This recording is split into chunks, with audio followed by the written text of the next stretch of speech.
You're listening to LSPN, the authority on sports-related podcasts. Welcome to the Vandegrift Football Show. I'm your host, Chris Daly, and each week I will sit down with Coach Drew Sanders, and we will talk about Vandegrift Vipers Football. Hey, we want to give a big thanks to Michael and Christina Underwood, the Underwood team, for sponsoring the show. Family-owned and operated, accredited luxury specialists, and proud supporters of Viper Nation. The Underwood team, your Vandegrift Viper area real estate experts.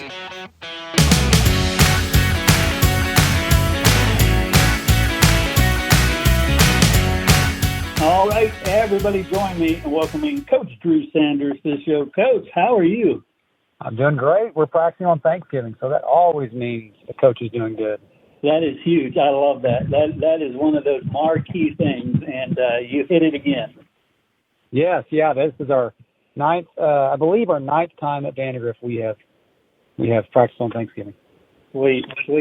Well, Brandeis, man, 37-7, but there's a lot more to it than just that score, right? This was a unique game.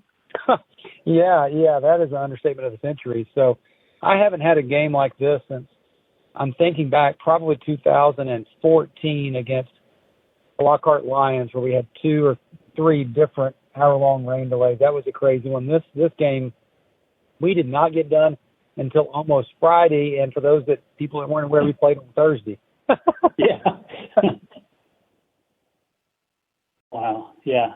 So tell me the flow of that one, because okay, it seemed to pile on. Yeah. There was a lot going on. I really liked our ability to, no pun intended, weather the storm, because there was a lot of distractions, and we were able to come out and get up, and our special teams were just tremendous again, continually punt return, defense stopping them. Punt return is continually giving great short fields to the offense. Offense ran the ball really well. That's what we felt like they were giving us, and so we took that and just so impressed. And then probably besides the rain delay, probably the biggest news was our sophomore running back, Evan Williamson.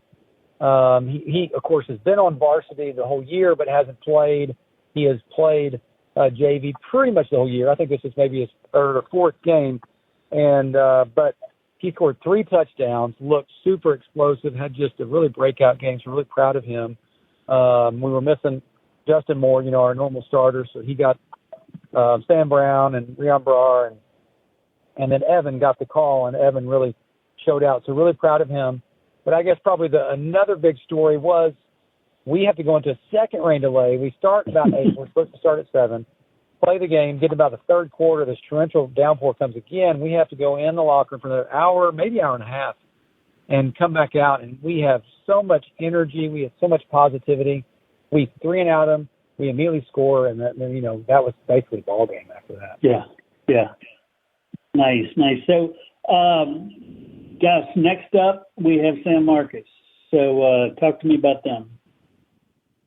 Well, this is the battle of the snake, really. I mean, we can find out who the real snake is, Vipers versus the Rattlers. So, they are ultra talented. They have multiple D1 guys everywhere. This is the team of guys that were in trouble for moving,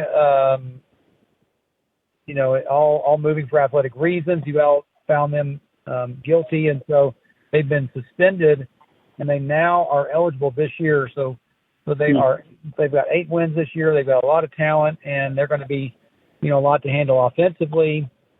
Kind of like to run the ball, throw it deep. That's pretty much what they do, and they do it really well.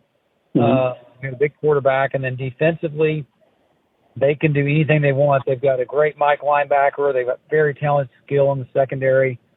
And so they have, I think they're only giving up maybe 17, 18 points a game.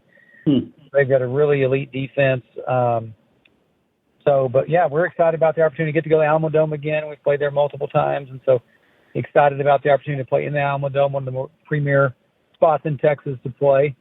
And so excited about that. And then, of course, like I said at the beginning of the conversation, we're excited about playing on and practicing on Thanksgiving week. This is the goal of every football team that starts the season. Besides winning a state title, everyone wants to practice on Thanksgiving. And like I said, this is our 15th or so season, varsity season. I think it's our 9th time we practice on Thanksgiving week. And so we have a big pumpkin pie party coming up on Thursday morning. All the parents and kids will be there to celebrate, this kind of landmark of each season, because you do want to, we're not done, but you do want to say, hey, good job so far. And Yeah, definitely. You mentioned the Alamo Dome. When is that game? we are Friday, so Black Friday, 7:30 p.m. in the Dome. Cool. And I have to tell you, being a fellow snake myself, industrial cobras, I realized we couldn't compete with either one of y'all being 2A. I love it. I love that too. So, if you could, how are the kids feeling in health wise and mentally? How are they?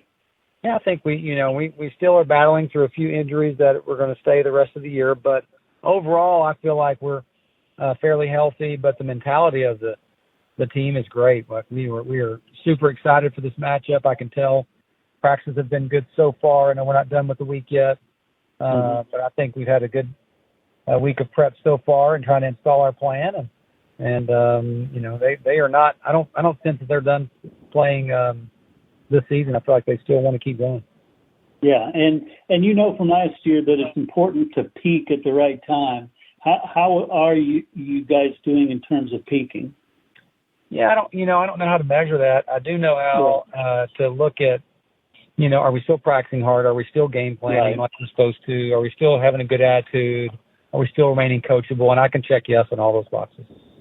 That's very cool. And then, the other thing that you see through the course of the year as teams develop, the silly penalties go away, and knowing your position, that fades away. How do you think your guys are doing in terms of that, versus like week one?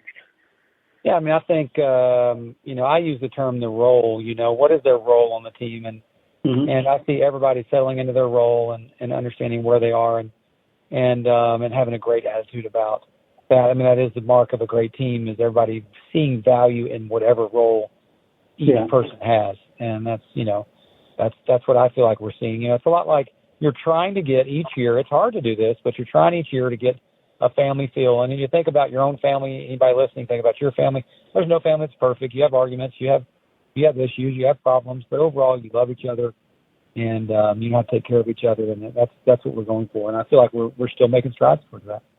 I love that. Yeah. And every family is dysfunctional too.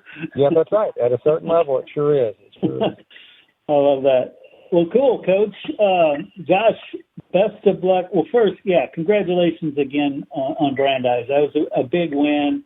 You faced some adversity, came through it shining, and best of luck this week in the Alamo Dome. Thanks, Chris.